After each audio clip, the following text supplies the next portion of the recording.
James Bianco is president and macro strategist at Bianco Research, which he established with the aim of originating insights unencumbered by traditional Wall Street research. His commentaries address such diverse subjects as monetary policy, the intersection of markets and politics, fund flows, and asset allocation.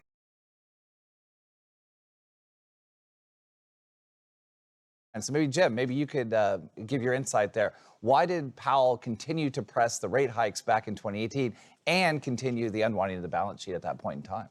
Because he was new and he was not a PhD. And I think he was trying to take what was already established with the Fed and continue it. I think that if Powell had a problem early on, it was a lot of the talk that you got out of him 2018 after he became the chairman was him expressing what the general consensus view of the Fed was, not his personal view. I think subsequent to that, now that we're into 2020, he's now more talking about what he thinks and less about what he thought that the rest of the crowd thought. I also think he got consumed by the Fed staff. You know, that they came in with all the quants and they gave him the models and they told him that this was the predictions and stuff. And he was like, okay, if that's what we're saying, then I'll just take that flag and I'll go with it. And I think he's now changed a little bit, that he'll listen to them and respect it, but then he'll interject his own voice in there. Yeah, you know, as far as this whole not QE thing, I think this is an attempt to try and say that we're not manipulating markets, that somehow QE is a market manipulation thing, but we're not manipulating markets. It fits the very definition that Bernanke gave us in 2009 of expansion of the balance sheet through excess bank reserves of what QE is. And so they're trying to have both things at the same time. I think the real problem, which you touched upon, Danielle, is that I think they know what the problem is. And the problem is that they overregulated the banking system. That if you look at the statistics, there's like $1 trillion plus of excess reserves. Well, that is effectively zero to negative, because we've put so many rules on the banks that while you have an excess reserve, you've got liquidity coverage rules, you've got high quality liquid asset rules, you've got Basel III rules, you've got, pretty soon we're gonna have net stable funding rules, we've got GSIB, systemically important bank rules, that you can't do anything with that money. And that's why the banks have been constricted. There was initially some talk by Quarles about, well, maybe we ought to back off on the rules. And then you had Liz Warren come out and say, don't you dare do that. You know, and I quipped, you know, they've already got one president pissed off at them. Let's start working on the next one before they even become president, you know, getting mad at them. And then you had people like Alan Blinder and Sheila Bair just 2 weeks ago come out and say, don't back off on the rules. And so I think the Fed's problem is, okay, we overregulated the banking system, but nobody wants us to back off the rules. So how do we fix this if we don't back off the rules? And the answer is, we don't know. So we'll just keep throwing money at it every day, and with these repo schedules, and we'll go into next week and we'll go into next week, and we'll figure it out somewhere else down the line, because it's been 4 months. Right. Have we heard anything about a long-term solution to this? Nothing. Yeah, well, I did read an IMF paper over the summer where they were talking, I think the title was something along the lines of enabling deeply negative interest rates in the next recession. And I think I walked over to your desk, Jeffrey, and you're like, aren't we already deeply negative? But the premise there was that you need to go to negative 400, negative 450, 500 basis points in the next recession. Is that plausible? And what are the ramifications? So I think this is a Jim/Danielle question here. I'll start. You can't go to negative 500. And I'll tell you why you can't go to negative 500. First of all, when you go negative interest rates, something like $2.4 trillion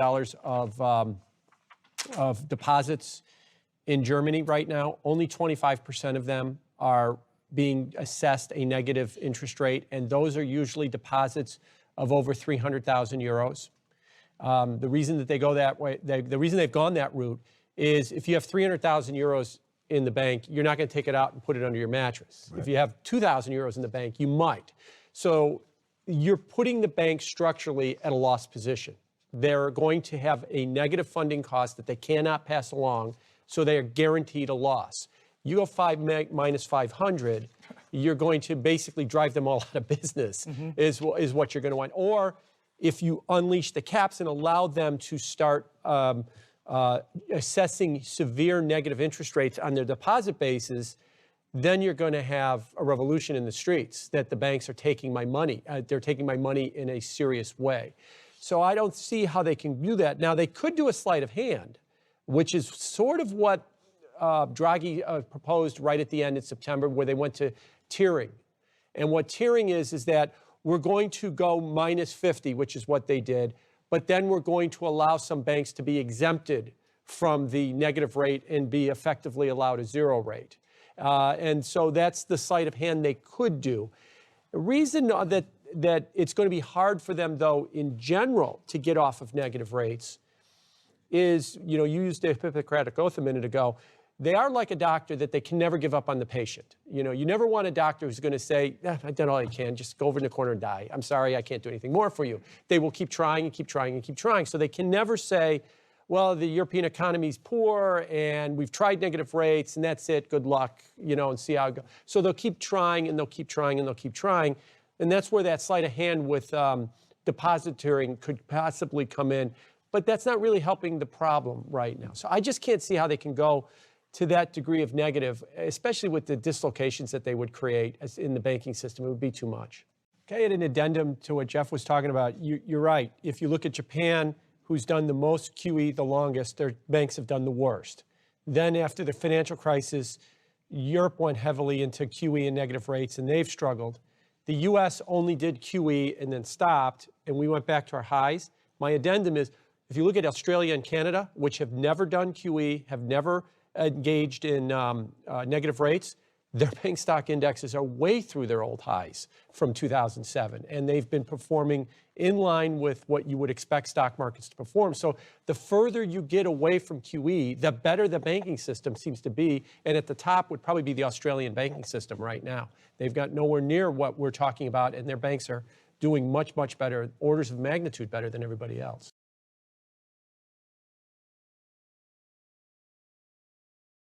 But it is a bit of an alchemy that what we're seeing in the markets. Let's take high yield. If you believe the numbers, there's about 9 billion par amount that trades in high yield every day. And if you look at the market value of HYG, which is BlackRock's high yield fund, JNK, which is Barclays high yield fund, that's nearly 40%. Right there is 40% of the market is trading off of the ETF itself. BlackRock likes to talk about the shadow NAV. In other words, what they like to tell people is that there's really never a tracking error with our fund, because whatever price it goes to, the market will eventually follow it there. So it's just leading the market along, and it gives the illusion of liquidity. There are hedge funds now that day trade high yield. How do you day trade high yield? Well, they day trade HYG, and they think that they're day trading high yield. So that market is being, and they're going the next step too. Let's take another set of illiquid markets, frontier markets. It's too hard to buy Nigeria or Gabon. Where the hell is Gabon? Don't worry, just go ahead and play the not the HYG, but the BlackRock Frontier Market ETF. There you go. Now you've got yourself some exposure, and it's tradable, and you can play along with that game. And then they go to the next step. And the next step is that you are allowed to do payment in kind. Payment in kind is standard language in the ETF perspectives that says, if I own some of the ETF, I can exchange it for the underlying assets. And they actually promote that. Don't call up Goldman Sachs and get frustrated trying to buy Gabon or high yield. Buy $100 million of our ETF and call us up, and we'll do an exchange. Now, it'll have to be representative of the index. You don't get to pick and choose the bonds you want, but somewhat representative of the index. You could give us some rules, and as long as we agree upon it, we can do an exchange. So we're giving this liquidity illusion with ETFs that did not exist. Because if you go back and look at the data in 2009-10, where it's 40% of the high yield market, it was less than 2 back then, this kind of trading. So this is new to this cycle. So let's keep in mind who's buying this stuff. The estimates are about 2/3 of all ETFs are held, not traded, but held in an account directed by a wealth manager. That today, the big elephant in the room that we hardly ever talk about is the public wants their hand held. They want to be given professional management. It used to be, to put the metaphor on it, it used to be some manager in a big office building in New York or Boston that was running a fund. Today, it's an Edward Jones manager. There are 13,000 wealth management firms in the United States employing 460,000 wealth managers, and they have 43 million accounts, which is 75% of the net worth of the United States, is being directed at some point at the wealth management community.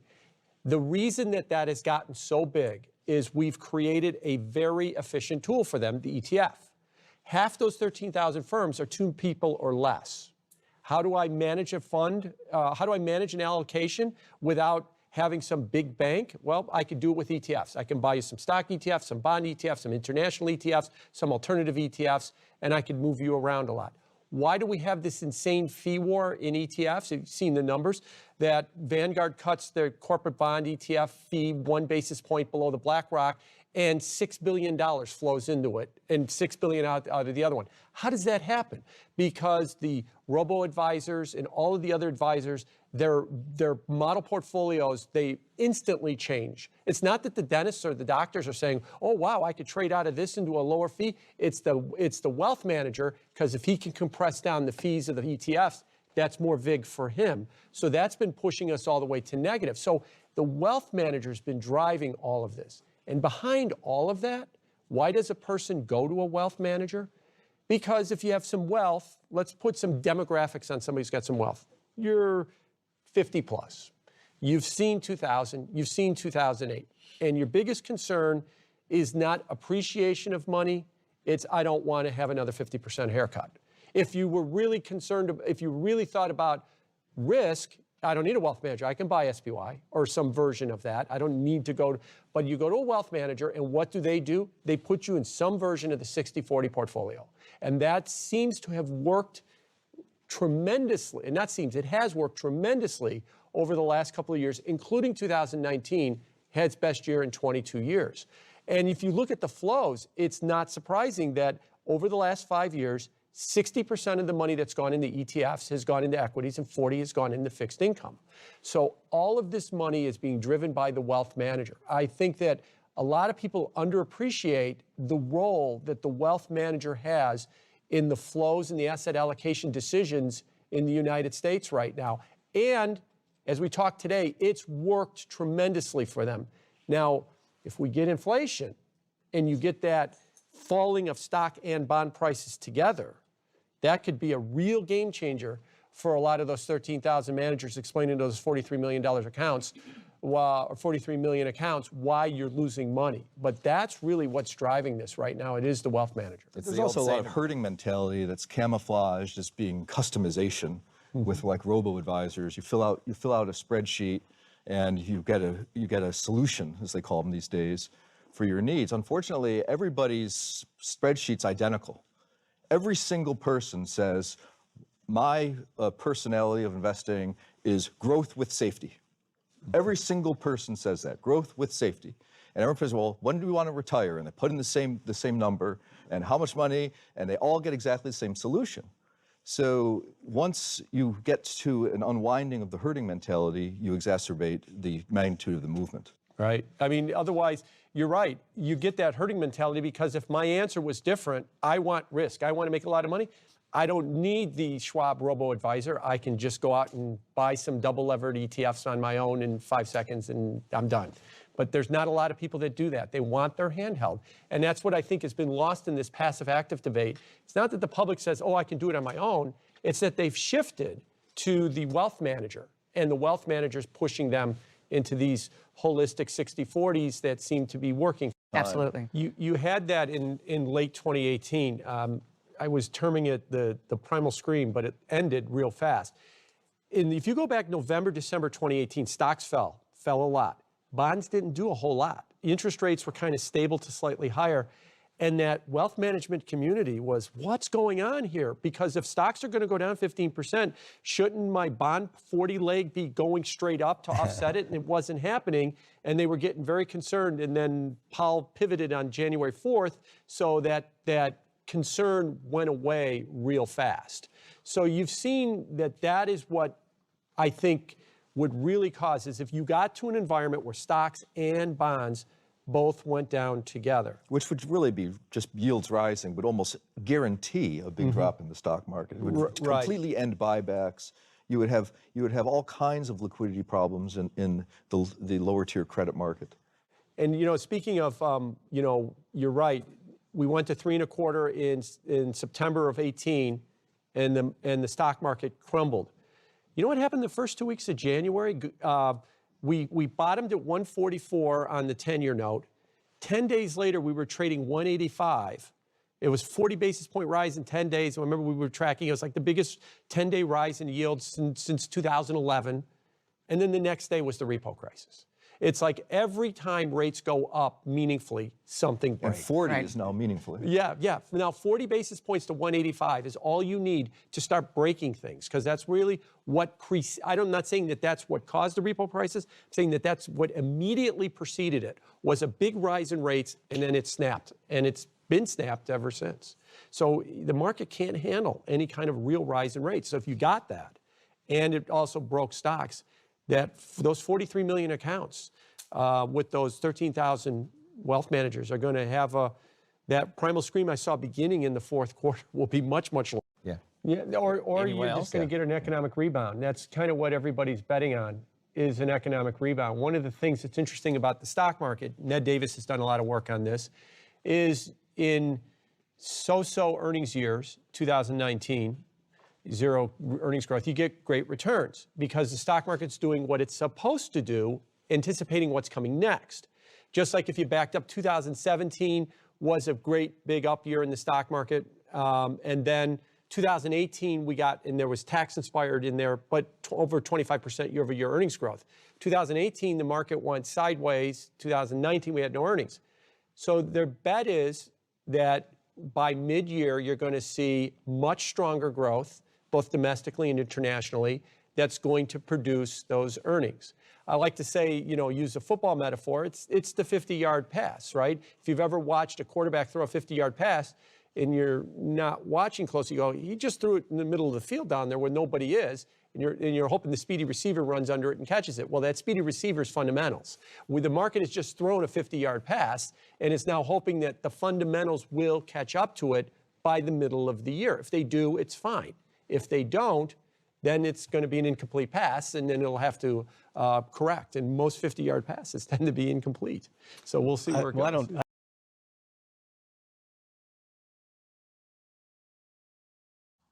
Jim, on to you.